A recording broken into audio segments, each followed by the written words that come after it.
జాతీయ ఆదాయాన్ని లెక్కించేటప్పుడు ఆధార సంవత్సరము వర్తమాన సంవత్సరపు ధరల్లో అంచనా వేస్తారండి. అయితే ఆధార సంవత్సరాన్ని ప్రతి 10 నుంచి 12 సంవత్సరాలకు ఒకసారి మార్చుతారు.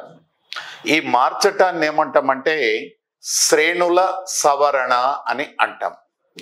ఈ శ్రేణుల సవరణలో భాగంగా మొదట 1954లో జాతీయ ఆదాయాన్ని అంచనా వేయడానికి వాళ్ళకు బాధ్యత అప్పచెప్పారు కదా.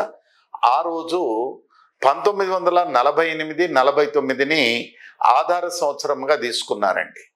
దానినే సాంప్రదాయ శ్రేణులు అంటారని చెప్పేసి నిన్నటి క్లాసులో మనము చర్చించుకున్నాం.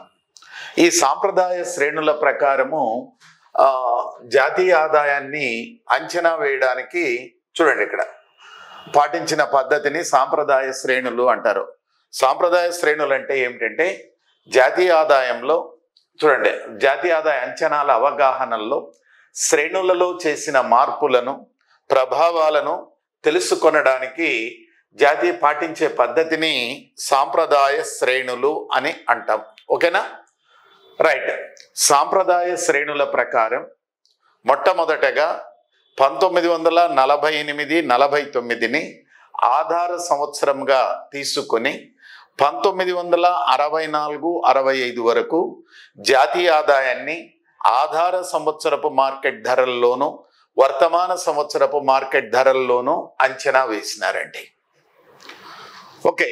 సాంప్రదాయ శ్రేణుల ప్రకారం 1948, 49ని ఆధార సంవత్సరంగా ఎంపిక చేసుకొని 1964, 65 వరకు జాతీయ ఆదాయమును కానీ తలసరి ఆదాయమును పొదుపుల స్థాయిని పెట్టుబడిని అంచనా వేసినారు.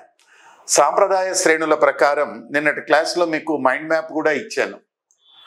ఆర్థిక వ్యవస్థను 8 పరిశ్రమలుగా విభజించినారు. 8 పరిశ్రమలను 13 ఆర్థిక కార్యకలాపాలుగా విభజించినారు. 13 ఆర్థిక కార్యకలాపాలను ప్రాథమిక రంగం, ద్వితీయ రంగం, తృతీయ రంగం అని వర్గీకరించినారు.